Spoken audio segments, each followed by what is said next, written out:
Hello everyone, welcome to my YouTube channel let's study साथ साथ। तो जैसा कि आपको पता है, इस चैनल पर अभी एसटी कॉलेज के एमसीक्यूज की सीरीज चल रही है। आई होप प्रीवियस वीडियोस को आपने देख ही लिया होगा और आज ये एसटी कॉलेज की लास्ट वीडियो होगी। इसके बाद हम नेक्स्ट राइटर पे बढ़ जाएंगे, उसके एमसीक्यूज को सॉल्व करेंगे कल से। ठीक है, तो शुरू करते हैं आज की वीडियो। एसटी कॉलेज के मोस्ट इंपॉर्टेंट एमसीक्यूज हैं, काफ़ी सारे हैं। मैं इसकी प्लेलिस्ट क्रिएट कर दूंगी और आपको सारी वीडियोस को अच्छे से प्रैक्टिस कर लेना है। ठीक है, चलिए फिर शुरू करते हैं। First question, when did college right it. यहाँ पे इट से एक सेकेंड, ये फर्स्ट क्वेश्चन में ही देखिए, इट मत लिखिए। यहाँ पर बात हो रही है the rime of the ancient mariner की। जैसे हमने लास्ट वीडियो में ख़त्म किए थे ना questions, the rime of the ancient mariner पे थे लास्ट क्वेश्चन भी, तो यहाँ पर भी बात इसी की हो रही है, the rime of the ancient mariner. ठीक है, rhyme of the ancient mariner. Okay, आपको बताना है कि ये वाला जो वर्क है rhyme of the ancient mariner, ये वर्क कॉलरिज ने कब लिखा था? 1780, 1799, 1797 या फिर 1800?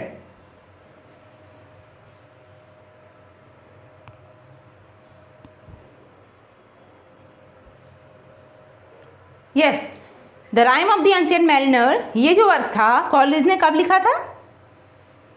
इसे लिखा गया था 1797 में। ठीक है, ध्यान रखना है। Option number C is the right answer. क्यों? क्योंकि ये लिरिकल बैलेड की फर्स्ट पोएम है, जैसा कि हम देखते ही हैं, और लिरिकल बैलेड कब पब्लिश होता है? 1798 में। तो लिखा कब गया है? ऑब्वियस सी बात है, 1797 में। Next question is, who wrote the book college read that inspired the poem. यहाँ पे कौन सी पोएम की बात हो रही है? तो यहाँ भी rhyme of the ancient mariner जो पोएम है उसी की बात हो रही है।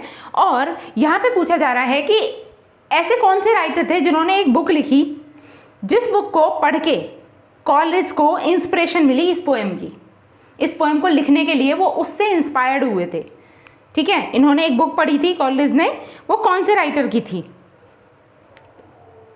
ऑप्शन है मार्को पोलो, सैमुअल परचेज, बोकासियो या फिर वाल्टर ब्रैडफोर्ड।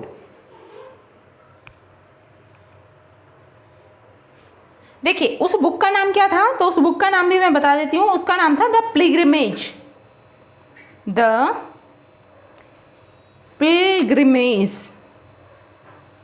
ठीक है, ये बुक थी वो जिसको कॉलेज पढ़ते हैं और जहाँ से कॉलेज को इंस्पिरेशन मिलती है rhyme of the ancient mariner लिखने की।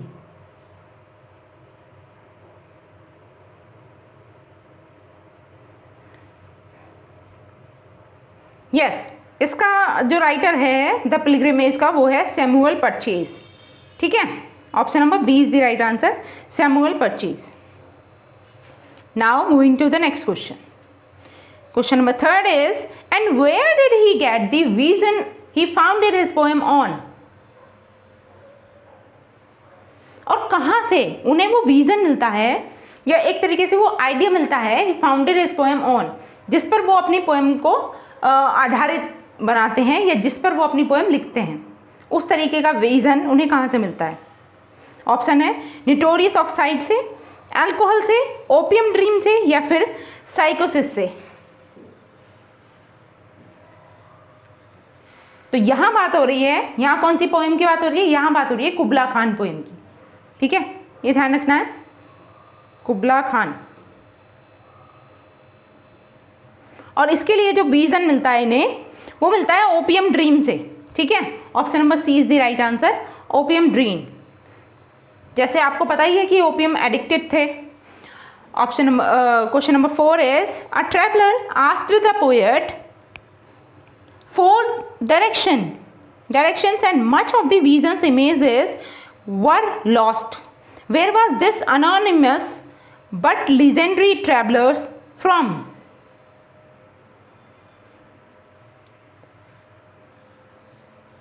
Options are paddled by on the Mars, Pensionance, Porlock या फिर Portsmouth।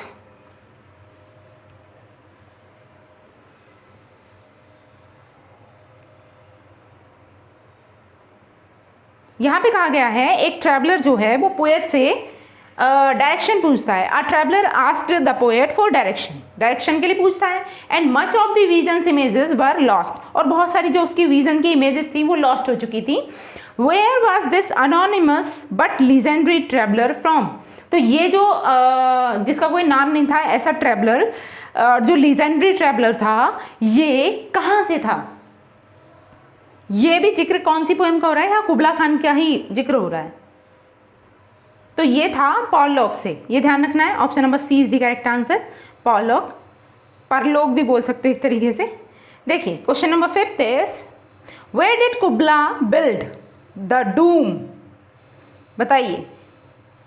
कुबला खान में, मतलब कुबला जो है वो डूम कहाँ बिल्ड करता है, गिल्डर में, पॉइस्टीन में, जेंडू में, या फिर फ्लोरीन में। What should be the right answer? Where did Kubla build the doom? सोचिए, आंसर कीजिए, क्या हो सकता है इसका राइट आंसर। यस, जेंडू, option number C is the correct answer.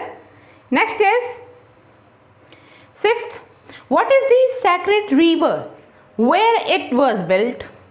तो यहाँ भी उसी पोएम की बात हो रही है। सैक्रेड रिवर कौन सी थी और कहाँ पर ये बनी थी। Where is the sacred river where it was built, what is the sacred river. सोचिए, आंसर कीजिए, उस सैक्रेड रिवर का नेम क्या था, गैंग्स, या फिर आल्फ, सेटेक्स, जॉर्डन।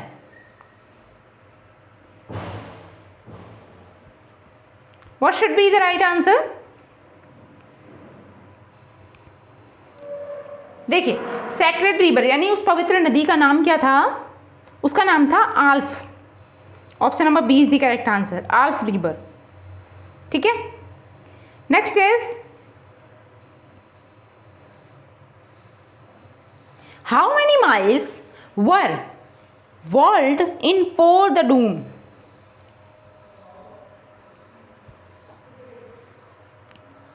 ये 4 की जगह फ्रॉम भी कर सकते हो। ऑप्शन आर 6, 10, 12 या 20। ये कह रहा है how many miles were walled in for the Doom.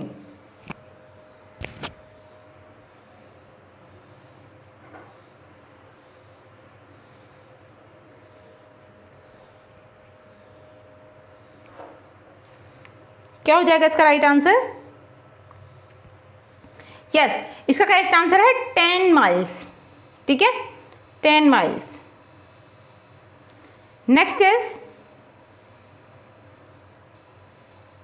What was the outstanding feature of the property. तो उसका आउटस्टैंडिंग फीचर क्या था प्रॉपर्टी का। ऑप्शन है a great cedar, a crystal tower, a fountain in a chasm, या फिर a giant Ruby.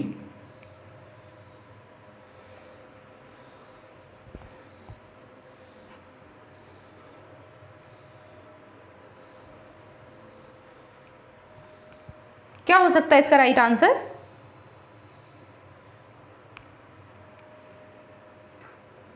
सोचिए, answer कीजिए। What was the outstanding feature of the property. यहां भी कुबला खान पोएम से ही ये क्वेश्चंस हैं।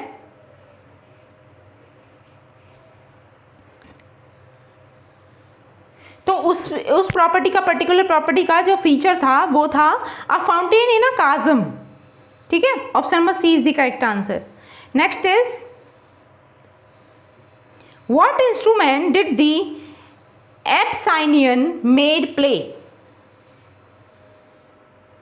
ऑप्शंस आर टेम्बूर, लेयर, या फिर डल्सिमर, या फ्लूट। तो कौन सा म्यूजिकल इंस्ट्रूमेंट प्ले कर रही थी एब्साइनियन मेड। तंबूर, या फिर लायर, या फिर डल्सिमर, या फिर फ्लूट।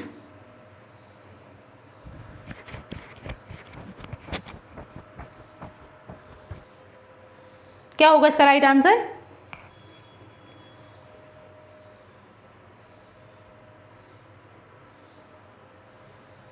यस, उस म्यूजिकल इंस्ट्रूमेंट का नाम था डल्सीमर। ध्यान रखना है, option number C is the correct answer. Next is, and what mountain did the maid sing of?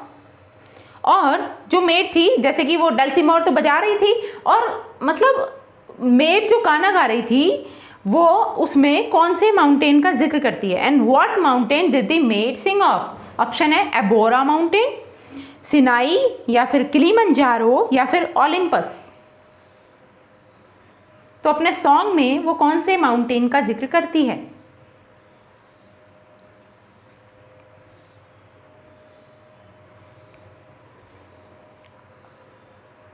सोचिए, आंसर कीजिए।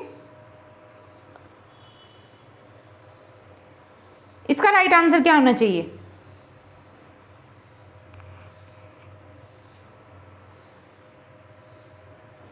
Yes, it was Abora mountain.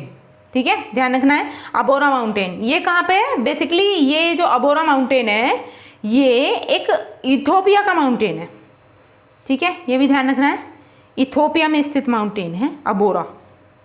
Next is question number 11। It was suspected that the bird of good omen was actually the reason for the fog and the mist. What consequences did the bird suffer because of this? Options हैं, the bird froze like ice upon the ship, the bird was trapped and eaten by the mariner's crew, या फिर blindly through the fog the bird flew right into the ocean. Next is the mariner shot the bird with his crossbow. देखिए यहाँ पे ये जो question लिया गया है ये मैं आपको बता दूँ, rhyme of the ancient mariner से है क्वेश्चन में क्या कहा जा रहा है? इट वाज सस्पेक्टेड, मतलब ये सस्पेक्ट किया गया है या इस तरीके का शक है that the bird of good omen, मतलब जो अच्छाई का प्रतीक पक्षी था, but actually the reason for the fog and mist. तो जो एक्चुअली रीज़न क्या था, वो वहाँ पे फॉग हो रखी थी, बहुत धुंधला छाया हुआ था, इसलिए वो रीज़न था उसके पीछे। And what consequences did the bird suffer because of this, और इस फॉग और मिस्ट की वजह से उस पक्षी ने क्या कॉन्सिक्वेंसेस या फिर क्या परिणामों को झेला, किन चीज़ों से उसने सफ़र किया इस फॉग और मिस्ट की वजह से। ऑप्शन है, the bird froze like ice upon the ship के ऊपर जो पक्षी था, एल्बाट्रॉस पक्षी था, वो फ्रोज हो जाता है बर्फ़ की तरह। The bird was trapped and eaten by the mariner's crew, या फिर जो पक्षी है वो फंस जाता है फॉग और मिस्ट के कारण से उस शिप पर, और मैरिनर्स उसको पका के खा जाते हैं। Next is blindly through the fog, वो उस फॉग के कारण उस मतलब धुंध के कारण अंधा हो जाता है। And the bird flu right into the ocean, और सीधा वो मतलब ओशन के अंदर ही उड़ता चला जाता है। नेक्स्ट है, the mariner shot the bird with his crossbow, या फिर मैरिनर अपने धनुष बाण से उसको शॉट कर देता है बर्ड को। तो क्या हो जाएगा राइट आंसर? सिंपल है, यस। स्टोरी आपको पता ही है rhyme of the ancient mariner की। तो यहाँ पे क्या आ जाएगा? The mariner shot the bird with his crossbow.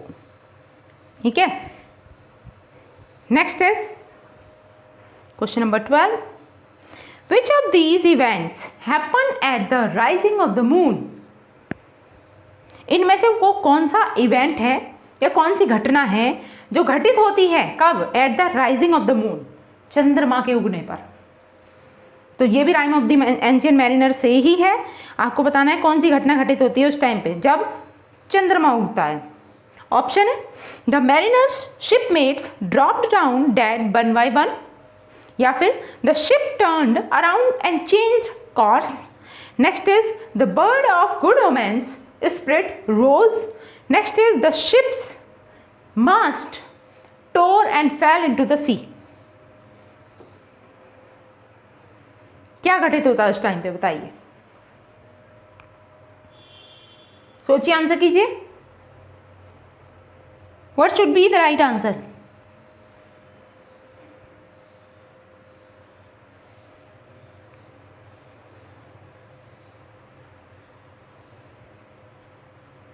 Yes, जब चंद्रमा उगता है मतलब रात का समय था, ऑब्वियस सी बात है, तो उस समय पर क्या होता है, the mariner's shipmate drop down dead one by one, एक एक करके जो मैरिनर के शिपमेट्स थे वो मरने लगते हैं एक एक करके।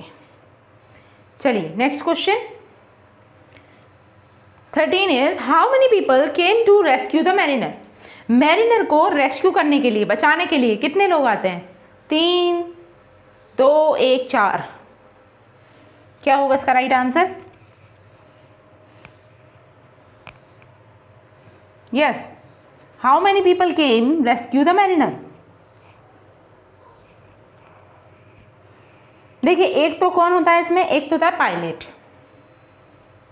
ठीक, जो रेस्क्यू करने के लिए आते हैं, एक तो होता है पायलट, एक कौन होता है, एक होता है हर्मिट, ठीक, और भी कोई होता है? यस, हर्मिट, पायलट, और एक व्यक्ति और होता है, वो कौन होता है? द पायलट सन, ठीक है, पायलट का सन भी होता है। तो ये 3 लोग आते हैं रेस्क्यू करने के लिए, ये ध्यान रखना है, 3 peoples. Option number A is the correct answer. Moving to the next 14 is what is the mariner suppose to teach by his own example. तो अपने खुद के उदाहरण से, मतलब अपनी आप भी थी सुना कर मैरिनर दूसरों को सुना रहा था, जैसे वो अपनी स्टोरी के बारे में, तो वो क्या सपोज टू टीच, वो क्या सपोज कर रहा था या क्या चाह रहा था सिखाना, कि कौन सा लेसन लोगों को सिखाना चाह रहा था। ऑप्शन है the bird of good omen always flies north.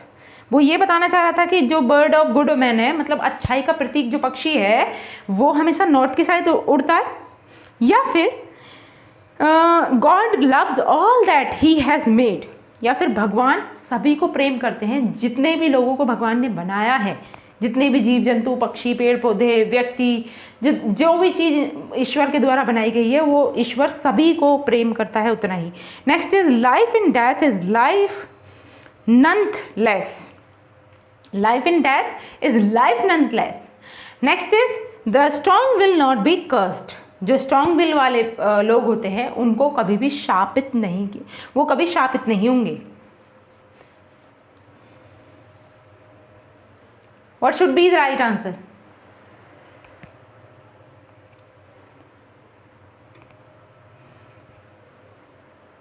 Yes, सोचिए, आंसर कीजिए।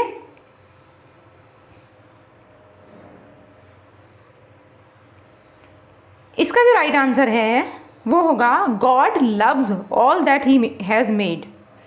ठीक है, भगवान ने जितनी भी चीज़ें बनाई हैं उन सभी को प्रेम करता है। God loves all that he has made. Option number B is the correct answer. Next is 15 which of these bands made the rime of the ancient mariner into a song. इनमें से वो कौन सा बैंड है, ये सारे band के name है, इनमें से वो कौन सा बैंड है जिसने rhyme of the ancient mariner जो एक लॉन्ग नैरेटिव पोएम है उसको एक सॉन्ग में कन्वर्ट कर दिया है। ऑप्शन है मेटालिका, रश, आयरन मेडन या फिर Judas priest. Most important question है, नोट डाउन कर लीजिएगा, इस तरीके के क्वेश्चन बनते भी हैं। बताइए, rhyme of the ancient mariner जो लॉन्ग नैरेटिव पोएम है उसको सॉन्ग में कन्वर्ट करने वाला बैंड कौन सा है? Metallica, Rush, Iron Maiden, Judas Priest. सोचिए, आंसर कीजिए, क्या होगा इसका राइट आंसर?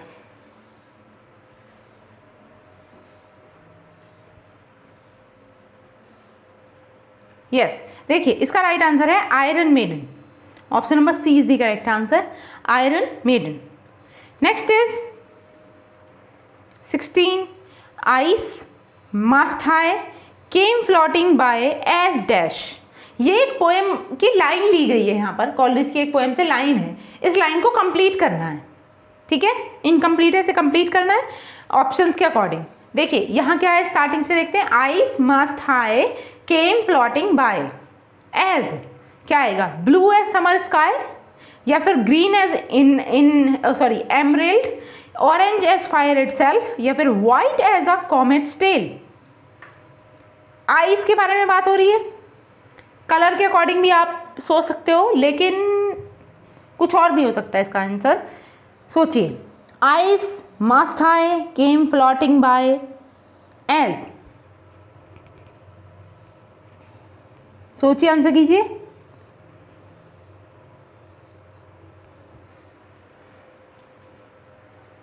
यस, क्या हो सकता है इसका राइट आंसर? देखिए, यहां पे जो राइट आंसर है वो है ग्रीन एज एम्ब्रेल्ड। ठीक है, option number B is the right answer. Next is 17, what colour was nightmare life in death's skin? Option है white, black, pale brown, peach.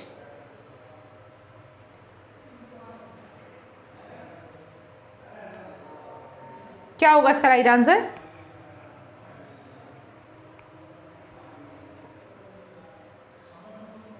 Yes, what colour was nightmare life in death skin?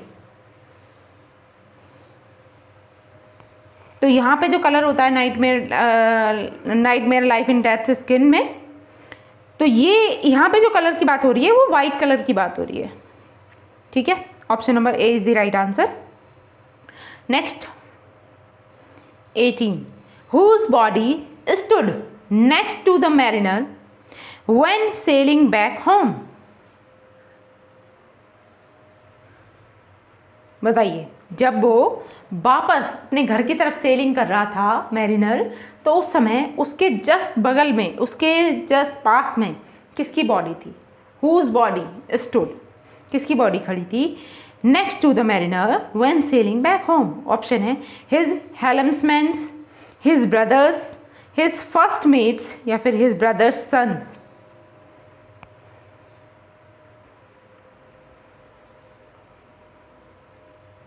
क्या होगा इसका right answer?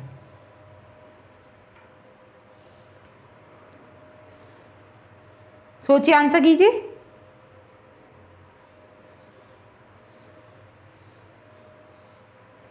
Yes, what should be the right answer?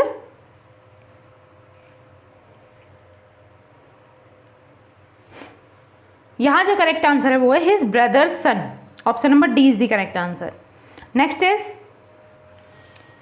19, how many members of the mariner's crew were dead? तो mariner का जो crew था उसमें total कितने लोग मर जाते हैं? ऑप्शन है 199, 210, 150 या फिर 200। How many members, how many peoples were dead in mariner's crew?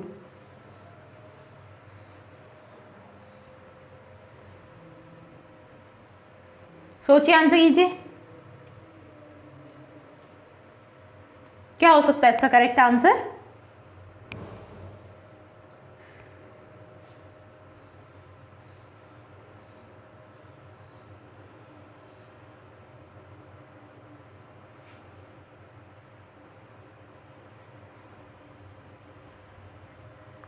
देखिए, इसका राइट आंसर है 200। ठीक है, option number D is the correct answer, 200। Next is 20, where did the hermit live? जो हर्मिट था, जो रेस्क्यू करने के लिए आता है उसे मैरिनर को, तो वो हर्मिट कहाँ रहता था? Where did the hermit live? Option है in the city, in a forest, in a village 30 miles from the town, in a cave by seaside. सोचिए, आंसर कीजिए।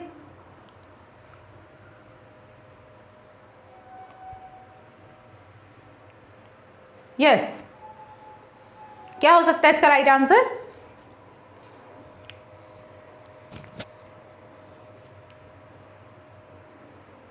हर्मिट कहाँ रहता था?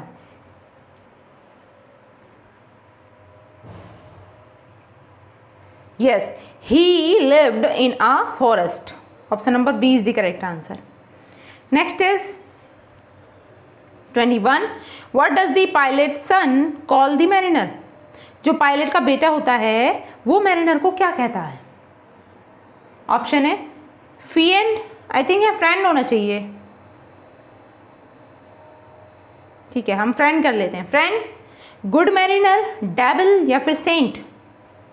तो क्या कह के बुलाता है उसे, जो पायलट का बेटा होता है?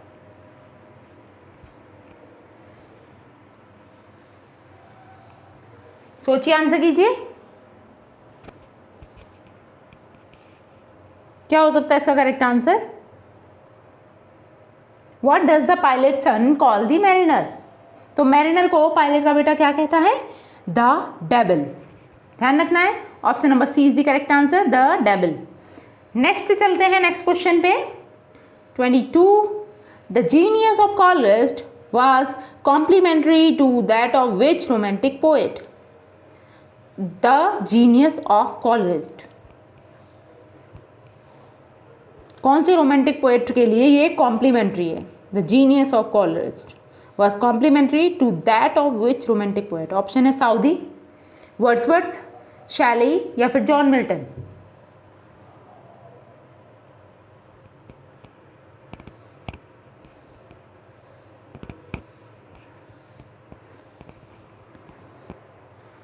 यस, क्या होगा इसका right answer?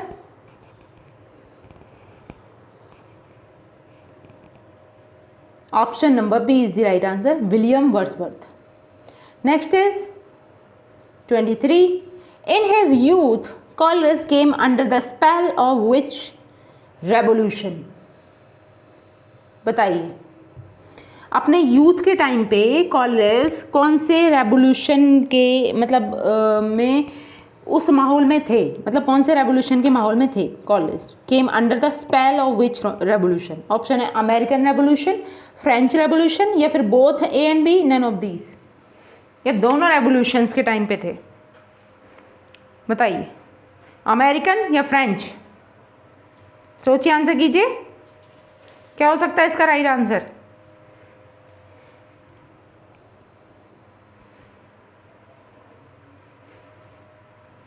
Yes, what should be the correct answer?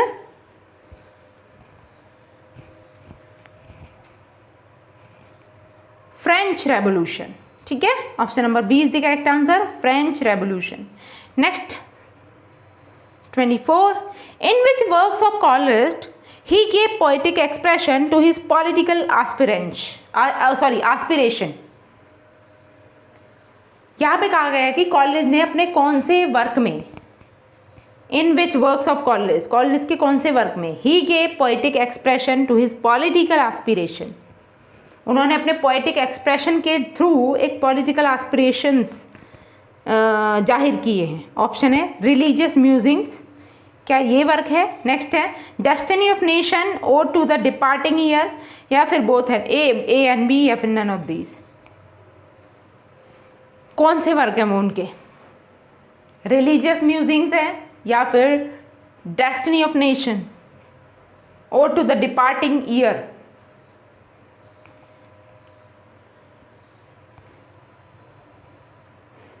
Political aspiration से जुड़ा हुआ है, ध्यान रखना है। देखिए, एक तो इनकी फ्रांस पोएम जो है ना वो पॉलिटिकल एस्पिरेशन पे बेस्ड है, और उससे अलग यहाँ पे ये जो वर्क दिए हुए हैं रिलीजियस म्यूजिंग्स और डेस्टिनी ऑफ नेशन, ये दोनों ही पॉलिटिकल एस्पिरेशन से हैं। ठीक है, तो राइट आंसर हो जाएगा option number C, both A and B. ठीक है, moving to the next question.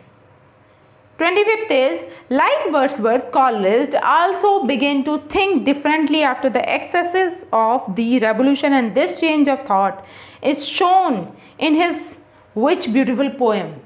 यहाँ पे कहा गया कि वर्ड्सवर्थ की ही तरह Coleridge also began to think differently, Coleridge ने भी अलग तरीके से सोचना शुरू कर दिया था after the excess of revolution, क्रांति के उत्पन्न होने के बाद में।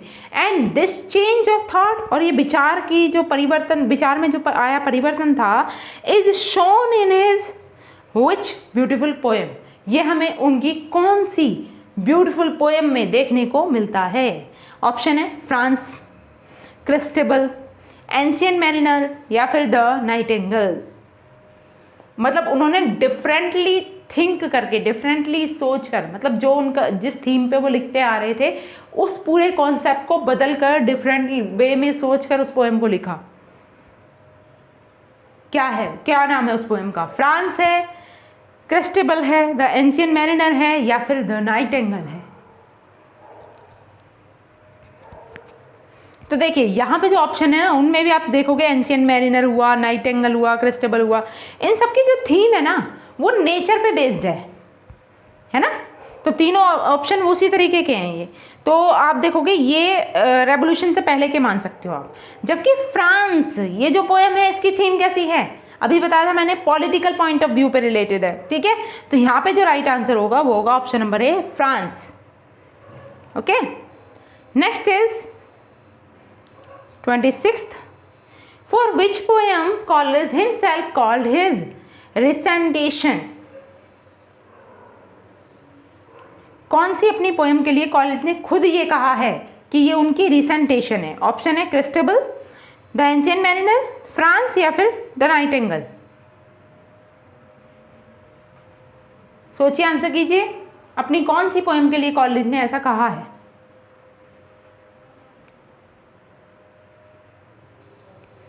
क्या होगा इसका करेक्ट आंसर?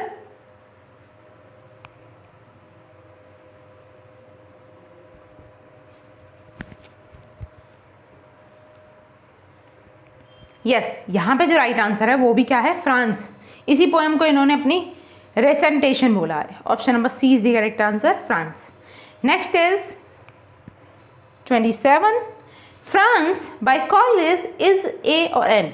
अब यहाँ पे इसका जॉनर पूछा जा रहा है कि फ्रांस जो पोएम है कॉलेज के द्वारा वो एग्जैक्टली क्या है। ये ऑप्शन तो आप कट ही कर दीजिए क्योंकि आपको पहले से पता है कि ये पोएम है, लेकिन कैसी है, ओड है, इलेजी है, सोनेट है, क्या है ये बताइए, सोचिए, आंसर कीजिए।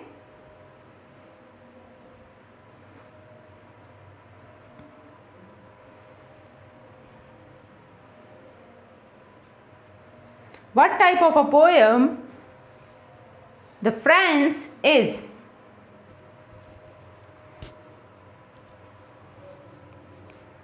Yes, it is an ode. Option number B is the right answer. ये एक ओड है, ये ध्यान रखना है। नेक्स्ट है 28. Which poems of Coleridge represent the high watermark of supernaturalism?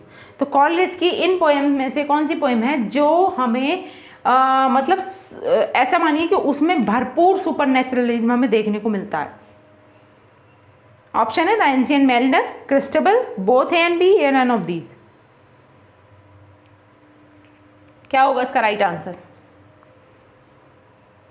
सुपरनेचुरलिज्म से परिपूर्ण है वो पोएम।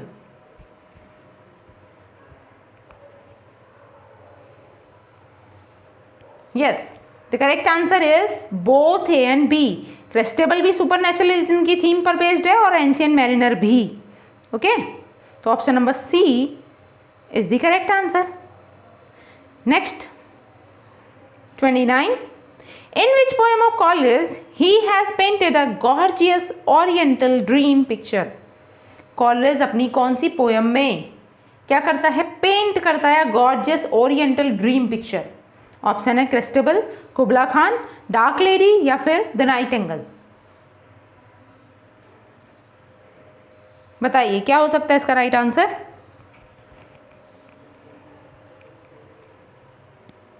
सोचिए, आंसर कीजिए।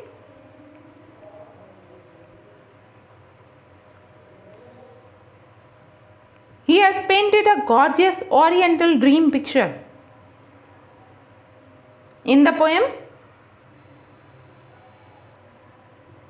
Yes, Kubla Khan. Option number B is the right answer. Kubla Khan. Next. Love, The Dark Lady and Youth and Age were the poems written by which romantic lake poet? ये तो आपका last question है इस series का और सबसे easy निकला, ठीक है। तो ये तीनों ही वर्क किसके द्वारा लिखे गए हैं? The dark lady, love, youth and age. कौन से रोमांटिक लेक पोएट के द्वारा लिखे गए हैं? कॉलेरिज, वर्ड्सवर्थ, शैली, कीट्स। तो कीट्स तो वैसे भी लेक पोएट भी नहीं है, शैली भी नहीं है। आप राइट आंसर क्या होगा? एस.टी. कॉलेरिज, ठीक है। Option number A is the correct answer, S T. Coleridge. Okay then, आज के लिए हम इतना ही रखेंगे। आई होप मेरी ये वीडियो आपको अच्छी लगी होगी, और अगर वीडियो अच्छी लगी है तो आपको इसको लाइक करना है, शेयर करना है, चैनल पर नए हैं तो चैनल को सब्सक्राइब भी करना है, क्योंकि हमारी ये सीरीज़ कंटिन्यूएशन में चली रही है, आपकी बहुत अच्छी प्रैक्टिस होने वाली है, ठीक है, बिना डिस्टरबेंस के। और दूसरी बात, कॉलेज को आज हम यहीं पे समाप्त कर रहे हैं। इससे आगे आपको नए राइटर, जो अगला राइटर है सिलेबस में, उसके MCQs मिलेंगे, ठीक है। और जुड़े रहिए चैनल के साथ। मिलते हैं नेक्स्ट वीडियो में, तब तक के लिए thanks for watching, keep learning and keep supporting me. Thank you.